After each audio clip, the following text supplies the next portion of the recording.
नमस्कार, बुलेटिन में आपका स्वागत है। मैं हूं आपके साथ आशा सरमाल। चलिए शुरुआत करते हैं उत्तराखंड से जुड़ी खबरों की। केंद्रीय शिक्षा मंत्री रमेश पोखरियाल निशंक ने प्रेस वार्ता में किसान कानून पर कहा कि ये कानून किसानों के हक में है, लेकिन कांग्रेस की ओर से किया जा रहा विरोध उसकी दोगली राजनीति है और कांग्रेस किसानों को गुमराह कर रही है और कांग्रेस ने हमेशा किसानों को बरगलाने का काम किया। साथ ही उन्होंने कहा कि मंडियों को बंद नहीं किया जा रहा, लेकिन इस कानून से किसानों को अपनी फसल नहीं भी बेचने की आजादी होगी।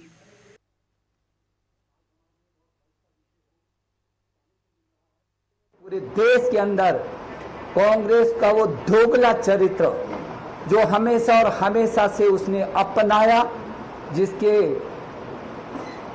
लंबे समय से झूठ की आधारशिला पर खड़े होकर के लोगों को भ्रमित करके लंबे समय तक कांग्रेस ने इस देश को राज किया। लेकिन सच तो यह है कि यदि देश की आजादी के बाद और कांग्रेस के शासनकाल का यदि उस पक्ष को देखा जाए तो तमाम कटघरे में सवालों के घेरे में कांग्रेस खड़ी होती है। और आज भी किसान विरोधी कांग्रेस, जबकि नरेंद्र मोदी जी किसानों के हित में तमाम बड़े कदम उठा रही है, ऐसे कानूनों को बना रही है, लेकिन उसके बाद भी वो अपनी आदतों से बाज नहीं आती है, लोगों को गुमराह और भ्रमित करने की कोशिश कर रही है। तो भारतीय जनता पार्टी संगठन के लिए काम करने वाले नगरपालिका डोईवाला के 4 भाजपा कार्यकर्ताओं को नगर की सरकार में दायित्व मिलने पर सभी दायित्वधारियों ने मुख्यमंत्री त्रिवेंद्र सिंह रावत, ओएसडी धीरेन्द्र पवार और संगठन के पदाधिकारियों का आभार जताया। भाजपा के इन सभी कार्यकर्ताओं ने कहा कि उनके ऊपर जिम्मेदारी देकर सरकार और संगठन ने जो विश्वास जताया है वे उस पर खरा उतरने की कोशिश करेंगे। साथ ही सरकार के कामों को जन जन तक ले जाने, संगठन को मजबूत करने का भी काम करेंगे।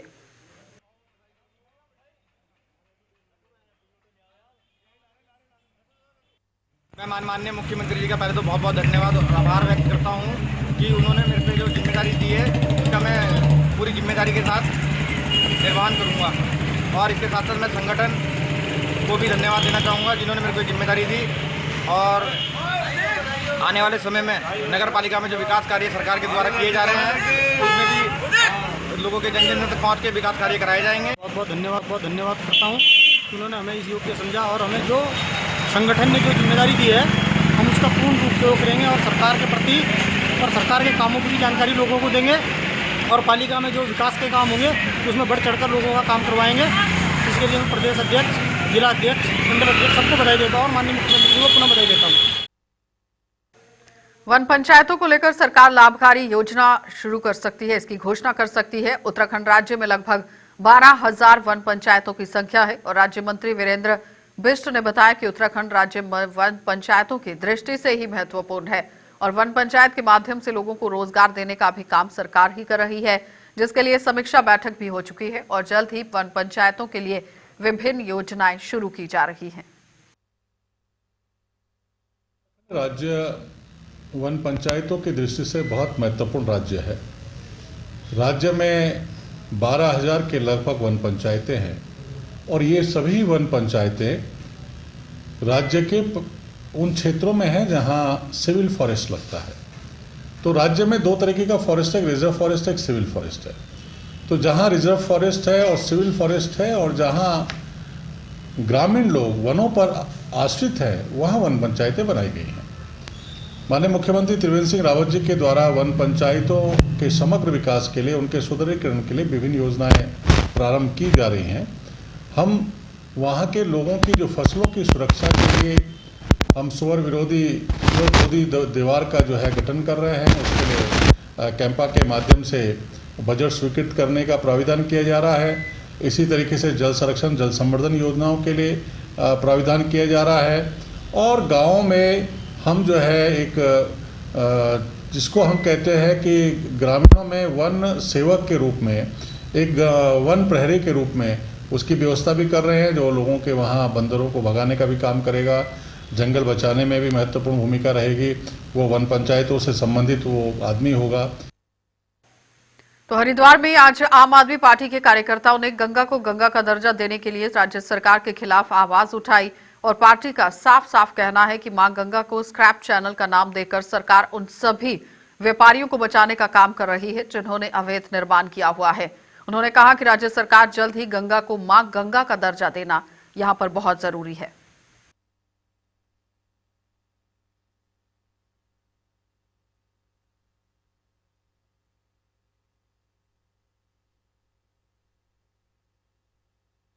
जो ये अध्यादेश जारी किया गया है कांग्रेस के द्वारा, जब यहाँ कांग्रेस की सरकार थी, और इसको बीजेपी का जो मौन समर्थन है वो हिंदुओं की जनभावनाओं से एक खिलवाड़ है। आखिर ऐसा क्यों? मैं पूछना चाहता हूँ हरीश रावत को, मैं पूछना चाहता हूँ मदन कौशिक को, त्रिवेंद्र रावत को और तमाम उन बड़े नेताओं को जो अभी तक गंगा आरती के नाम पर, क्या आप नाले में मुंह रोके जा रहे थे? क्या आचमन आप नाले से कर रहे थे या नाले की आरती उतार के जा रहे थे? आज अपने निहित स्वार्थों के लिए आपने गंगा को नाला घोषित कर दिया है। इस पर स्पष्टीकरण मांग रही है जनता। हिंदुओं की भावनाओं से आखिर कब तक खिलवाड़ करते रहोगे? आखिर क्यों? इसका जवाब है किसी नेता के पास? बीजेपी अपने आप को हिंदुओं की पार्टी होने का दम भरती है। क्या यही हिंदुओं की पार्टी है? यही तुम्हारा चेहरा है कि आज जिस गंगा को हमारे ऋषि मुनि मनीषी पवित्र मानकर कुंभ अर्ध कुंभ किसी तीज त्योहार पर स्नान करते हैं, आपने उसको बड़े आराम से अपने निहित स्वार्थवश उसको नाला घोषित कर दिया। एक कानून आया था जिसमें कि एनजीटी ने जो है एक नियम बनाया था माँ गंगा की सफाई के लिए, जिसमें कि 200 मीटर की दूरी पे कोई भी भवन निर्माण और उस पर रोक लगाई थी। उसको देखते हुए कांग्रेस सरकार ने उसकी बदनीयती चालू हो गई, क्योंकि उन्हीं के कोई लोगों के होटल्स वगैरह थे और कई बन रहे थे निर्माणाधीन। उनके लिए उन्होंने क्या करा कि इसको स्क्रैप चैनल घोषित कर दिया कि उस वाले कानून से बचा जाए। तो उसके बाद ये कांग्रेस की हो गई। फिर उसके बाद डबल इंजन की सरकार आई, बीजेपी सरकार, जबकि मोदी जी कहते हैं मैं गंगा का भगत हूँ, माँ गंगा ने बुलाया है मैं आया हूँ। माँ गंगा की सफाई का बहाना बना के यहाँ पे उस कानून को फिर से पलट दिया, मतलब फिर भी उसको लागू नहीं करा। जो कांग्रेस ने काला अध्यादेश लागू करा उसको पलट देना चाहिए था अगर ये सच्चे होते तो यूपी के हाथरस में हुई घटना ने पूरे देश को झकझोर कर रख दिया है और पूरे देश भर में आम जनमानस जो सड़कों पर उतरकर इस वक्त दिख रहा है और दोषियों को जल्द से जल्द सजा दिलाने की भी मांग कर रहा है।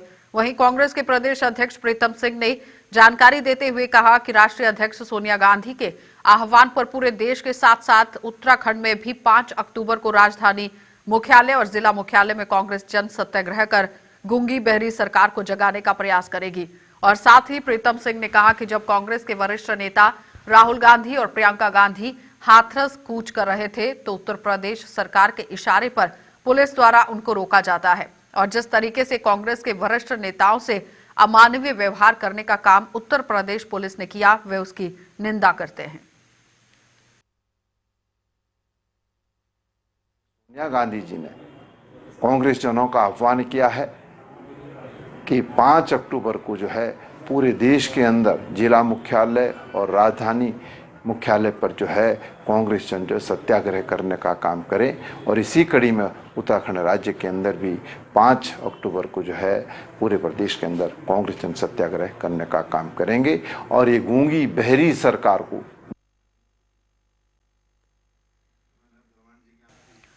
तो युवा कांग्रेस के प्रदेश अध्यक्ष सुमित्र भुल्लर के नेतृत्व में आज कांग्रेस कार्यकर्ताओं ने राजकीय इंटर कॉलेज में एकत्रित होकर तहसील तक रैली निकाली और केंद्र सरकार का पुतला दहन किया।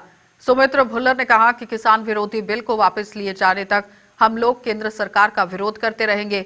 अलग अलग गांव और शहरों में हम लोग विरोध करते हैं और यहां पर इसी तरह से धरने प्रदर्शन भी चलते रहेंगे। तो युवा कांग्रेस नेता वरुण कुमार ने कहा कि किसान विरोधी बिल को वापस लिए जाने तक कांग्रेस अपना विरोध प्रदर्शन इसी तरह से जारी रखेगी।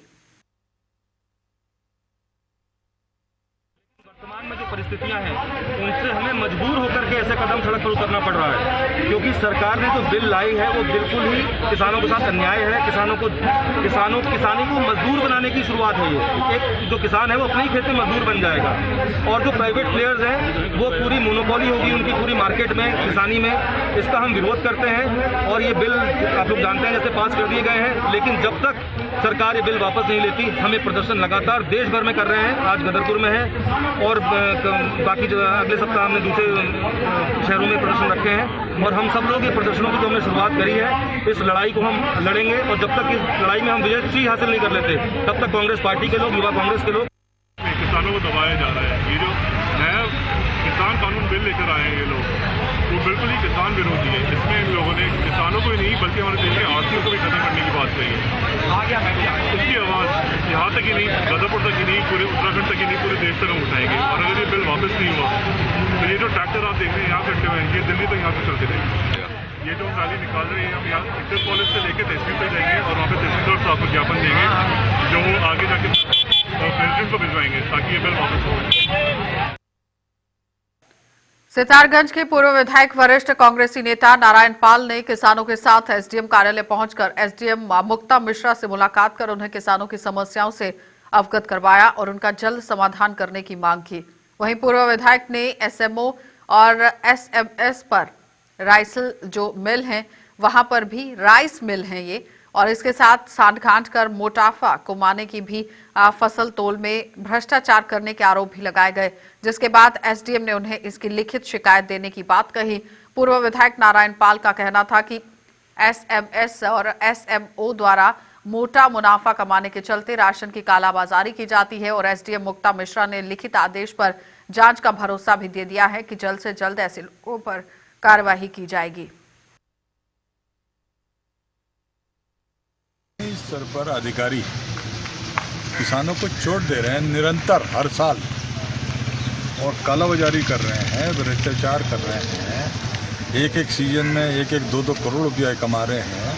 तो मैंने एसडीएम से शिकायत किया भी एसएमओ की और एमआई की, तो मैं इन्हें लिख के भी दे रहा हूँ, आजकल मैं इन्हें लिख के दे रहा हूँ। ये राइस मिल वाले जो हैं उन्हें भी लूटते हैं, किसानों को भी लूटते हैं।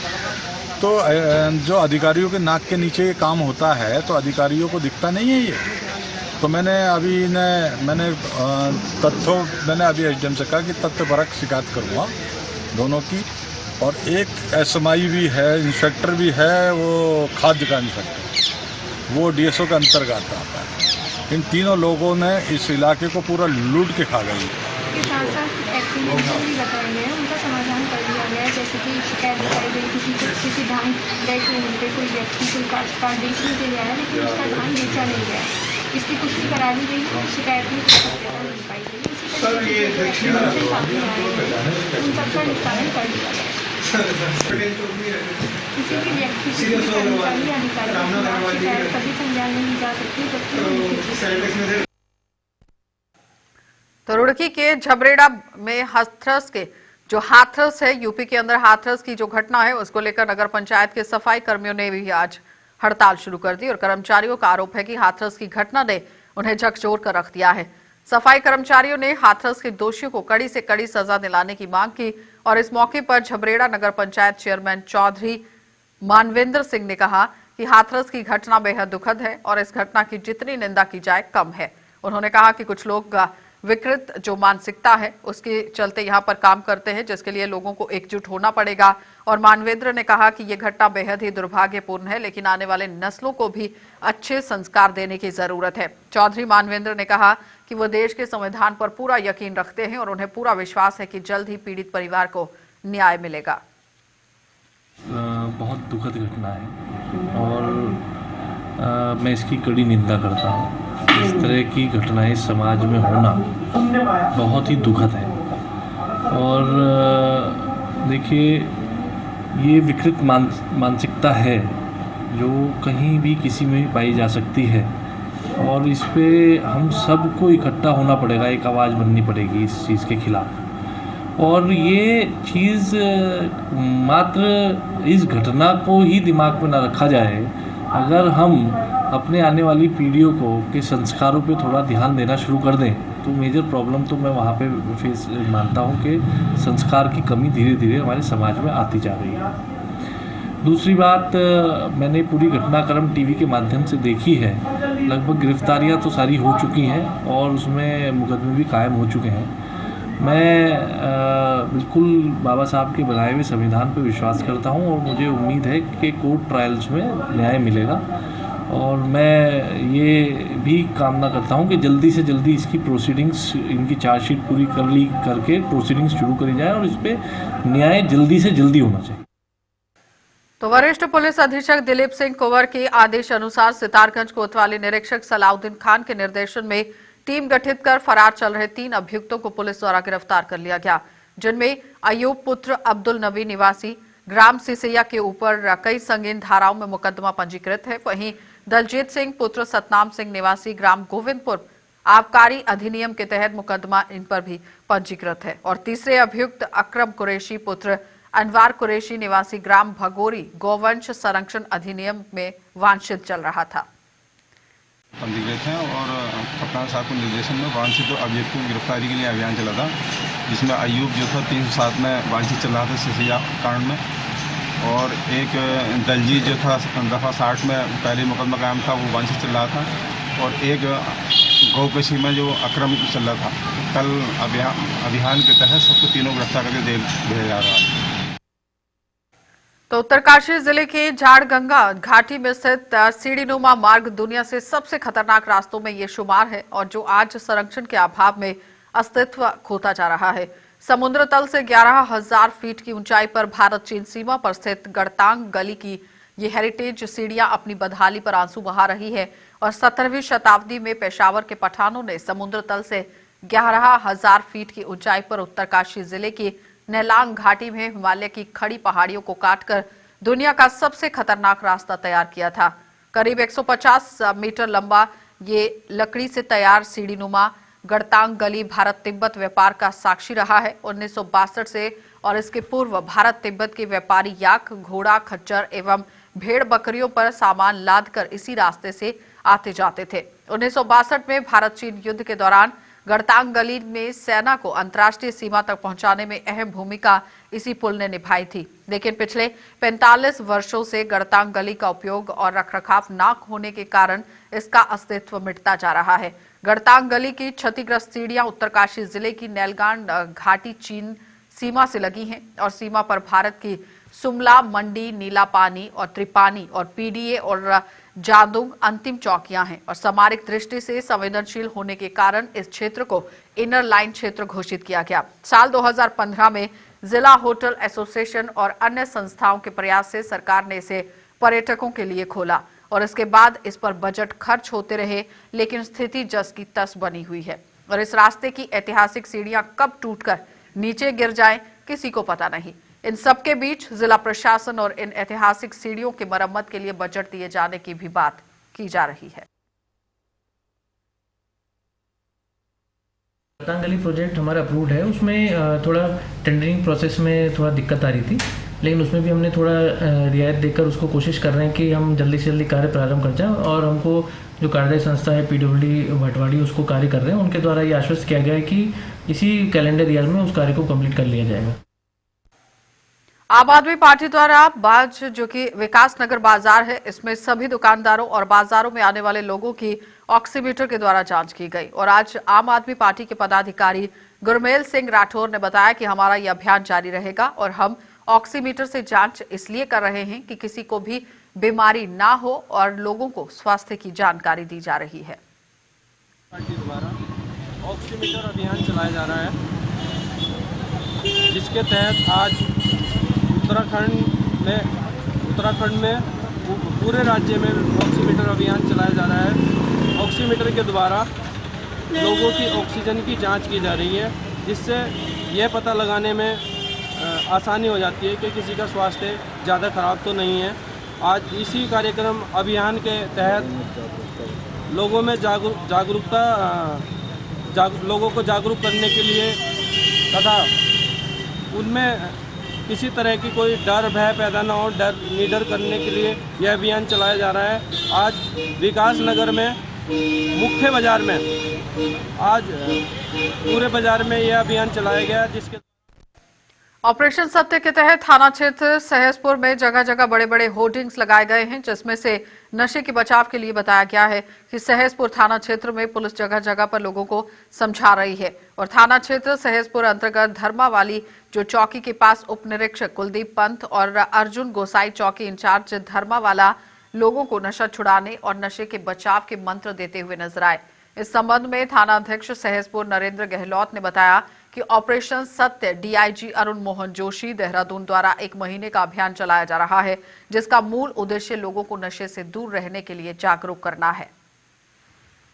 सत्य हमारे डीआईजी महोदय श्री अरुण मोहन जोशी साहब द्वारा 1 माह का अभियान चलाया जा रहा है। इसका मूल उद्देश्य ये है कि जो लोग नशे की गलत आदतों में पड़ गए हैं उनको काउंसलिंग के माध्यम से नशे की आदत से बाहर निकालना और उन लोगों को चिन्हित करना जो समाज में नशे का व्यापार कर रहे हैं, उनके विरुद्ध नियमानुसार कठोरतम वैधानिक कार्रवाई अमल में लाई जाएगी। जिला देहरादून के सभी थाना चौकियों में 1 अक्टूबर से पूरे महीने के लिए ऑपरेशन सत्य चलाया जा रहा है, जिसमें लोगों से अपील की गई है कि जहां पर भी कोई नशे का कारोबारी मिले उसकी जानकारी पुलिस को दी जाए और जानकारी देने वाले का नाम गुप्त रखा जाएगा। इस कड़ी में डाकपत्र चौकी इंचार्ज के द्वारा एक महिला को मेहुवाला खालसा से उपकरणों के साथ कच्ची शराब बनाते हुए पकड़ा गया। आइए जानते हैं चौकी इंचार्ज डाकपत्र कुंदन राम का क्या कुछ कहना है, जरा देख लीजिए। में जनपद देहरादून में श्रीमान पुलिस उप महानिरीक्षक जनपद देहरादून महोदय द्वारा एक नशे के विरुद्ध एक अभियान चलाया जा रहा है। इस अभियान का नाम ऑपरेशन सत्य रखा गया है। इस अभियान के तहत जो नशे के कारोबार में लिप्त व्यक्ति हैं उनके विरुद्ध कठोर से कठोर कार्रवाई की जानी है तथा जो नशे के आदी बच्चे हैं जो इस नशे में के आदी हो गए हैं, इनकी सहायता करने के लिए इनकी काउंसलिंग उनकी परिजनों की सहायता से की जानी है ताकि इनको नशे से दूर किया जा सके, इनका नशा छुड़ाया जा सके। और इसके अंतर्गत हम लगातार मीटिंग कर रहे हैं और जो नशे का कारोबार कर रहे हैं उनके विरुद्ध कार्रवाई कर रहे हैं। कल हमने एक मीटिंग रखी थी मेहुवाला माफ़ी में। मीटिंग के पश्चात हमें सूचना मिली कि एक महिला मेहुवाला माफ़ी में शराब का कारोबार कर रही है, तो हम उस सूचना पे हमने कच्ची शराब भट्टी के साथ महिला को गिरफ्तार किया गया। इसके अलावा आम जनता का इसमें काफ़ी सहयोग मिल रहा है और हम आशा करते हैं कि इसी प्रकार हमें सहयोग मिलता रहेगा और हम इसमें जो है इस अभियान को सफल बना सकें। बुलेटिन में फिलहाल इतना ही। देश और दुनिया की खबरों के लिए आप बने रहिए JK24/7 न्यूज के साथ।